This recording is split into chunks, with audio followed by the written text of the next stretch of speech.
Hey there, folks. Welcome to Spectrum Pulse. We talk about music, movies, art, and culture. And today, another big one. We're going to be talking about the newest album, the sophomore album from Maren Morris, called Girl. So here's a fun question. What genre of music does Maren Morris make? Well, here's a fun follow-up.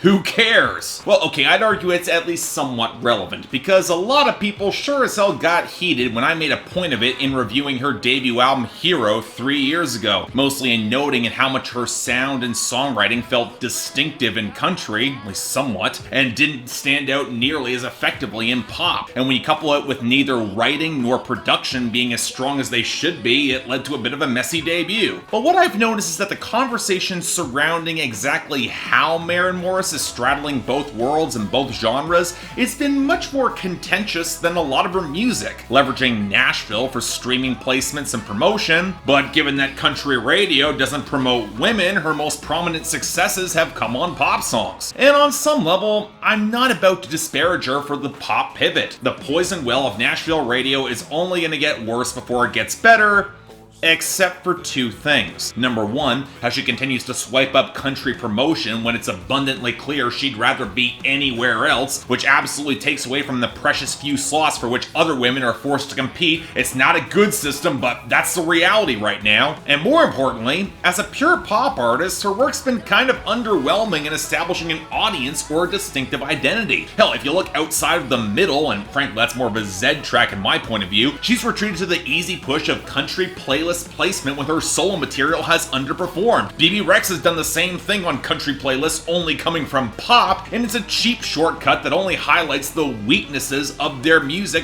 and the brokenness of the system. And thus, I had no idea where her second album was gonna go. I had no expectations that anything close to My Church would be here, but would she bring enough country tones to hit that sweet spot in both markets, which for the record can work for acts like Kelsey Ballerini or Carrie Underwood when the music fits and works? Or would this just be a pure pop effort to drop her into the mid-tier and actually give her some real competition? So, alright, whatever. What do we get from Girl? Well, you know, I don't normally bring up individual songs this early in the conversation, but I think it is worth noting that Maren Morris included the song Flavor midway into the track listing, which seems rather pointed at the website Saving Country Music for their rather aggressive criticisms of her debut album, to the point where Pitchfork even cited Saving Country Music as a semi-influential blogger. Now, I could be rather coy and say that it's nice that what used to be a semi-influential website like Pitchfork is paying attention to what's going on in country right now, but I want to get into the roots of Flavor, which along with the expected defensiveness, wants to establish that she's pursuing her own flavor and tone in pop country.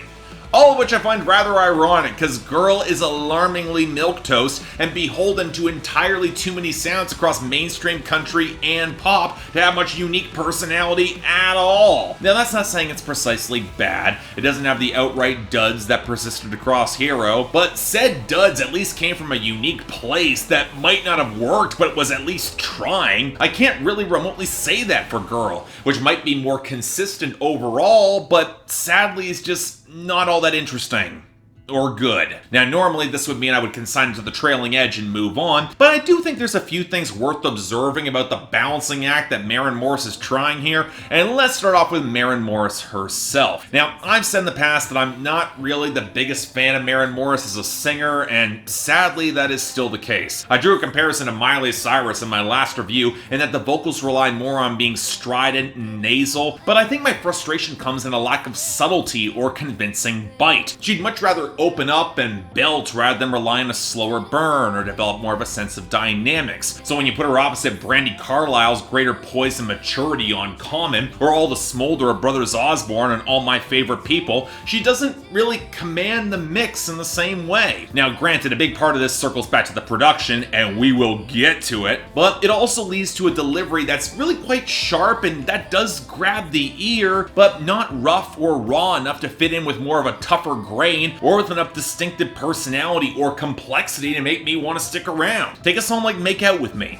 which seems to be playing for the same sort of low-key elegance and hookup that Caitlin Smith knocked out of the park last year on Cheap Date with all the watery guitars and the strings, albeit with a snap beat this time around, but okay, I'm rolling with it. But really, her performance here comes across as completely oversold. I get why some critics are drawing the comparison to Meghan Trainor. I mean, I respect her pipes. I respect how hard she's trying, but it's a little worrisome that she hasn't grasped when it's a good time to step back and just let the song just speak for itself. Now, granted, maybe she feels that she has to try this hard in order to compete with her production, which is mostly courtesy of Busby, and Greg Kurstin is nestling her deeper into the mix, adding on lo-fi filters, auto-tune, reverb, and increasingly thin multi-tracking, and then trying to tack on swells of melody that might approach a groove or feel country every once in a while, but don't disguise how clunky some of these percussion lines really are, on live drums or otherwise. And while I could say that forcing your singer to compromise subtlety to fight against the production is pretty asinine, this is also where the obvious parallels to existing acts in pop and country really start to get concerning, because they don't do nearly enough to help refine a unique tone or style for Maren Morris. I mean, for God's sakes, Common has the reverb saturation of a Licky Lee song from 5 years ago, and that was what Greg Kurstin was producing. Same with All My Favorite People. I'm not going to complain about what might as well be a Lost Brothers Osborne song from last year. It's decent enough with a scuzzy guitar and running a little bit too long, but it's not helping Maren Morris herself stand out. And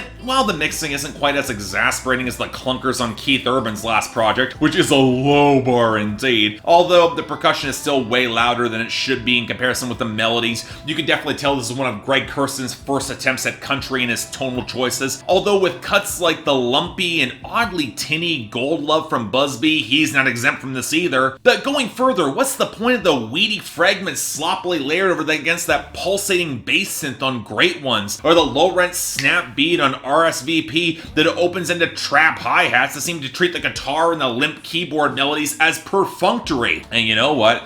I hate to repeat what I said 3 years ago, but I'm going to again. When Maren Morris makes songs that sound like straightforward country or even pop country that doesn't compromise the richer organic tones for pop concessions, she can make really damn good music. To Hell and Back is a gentle, mostly organic groove that can actually make the smoky pedal steel work. And while I'm not crazy about the oddly muffled layering on the closer shade, I did think there was some genuine swell on the song with some of the strings. It didn't sound bad. And while we'll discuss the content in a moment, the acoustic twinkle that builds into the mostly organic groove holding together a song for everything, it's genuinely good as well. There is some quality moments here, I will say that. But here's the problem.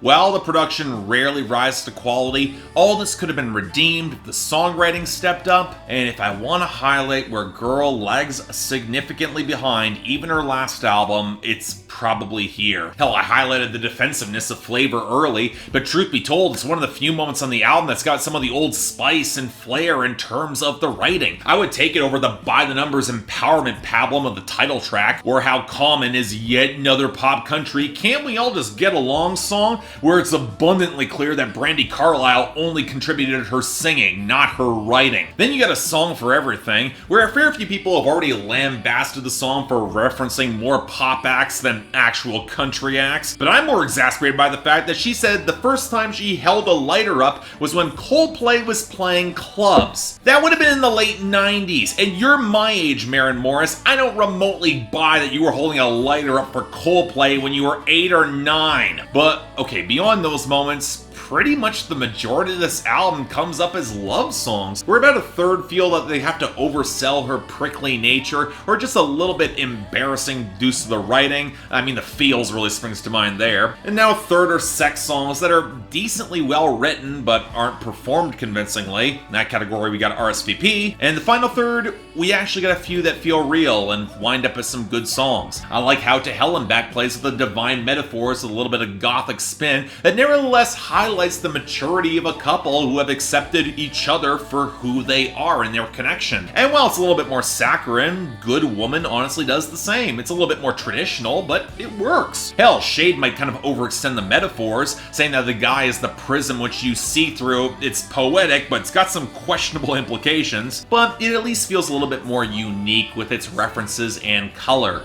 Again, my frustration is that I do think Maren Morris and her co-writers have some talent, but unless she's got Natalie Hemby punching up the songs country or otherwise, there's little here that cuts or carries with it much weight or detail or drama or helps her stand out from the crowd right now. And at the end of the day, look, I wish I could come here and say that Girl is a project that's going to move the needle one way or the other, but it feels like a project stuck in a holding pattern with no clear idea what would sound best and that flatters her voice and what will help her stand out regardless of the genre where she lands. And while I'd argue that country is probably the best fit, again, I'm not going to begrudge her for wanting to avoid how Music Row handles female artists in 2019. But I will begrudge her for not being able to deliver more quality in the meantime regardless of genre, just so we could care. Honestly, a lot of this album just feels a little like filler. So to me, strong 5 out of 10. The fans can take it or leave it. But while this is more consistent, there's a flair to Hero that Girl just doesn't really have. And I can see some people finding this just not as interesting. So, I don't know. Take that as you will. So yeah, thanks a lot for watching. If you'd like to like and subscribe, I'd be more than grateful. Yeah, this review is actually longer than I thought it would be. I didn't expect to have this much to say about Maren Morris, but here we are. You want to buy or stream it, links down there below. Got the poll up there for y'all to tell me how wrong I am, even though in this case, really, I don't think this album's gonna really hit with the splash it was intending to, especially not coming off of My Church. And I really don't understand why a lot of country artists in her lane just don't double down on the countryside, because hey, My Church worked. But that's a different conversation. Beyond that, anything else I might be able to do to improve my presentation, I'm all ears. Still fiddling with the lights. We're gonna nail this down eventually. But hey, till then, I'm Mark, you're watching Spectrum Pulse, and I'll see you next time.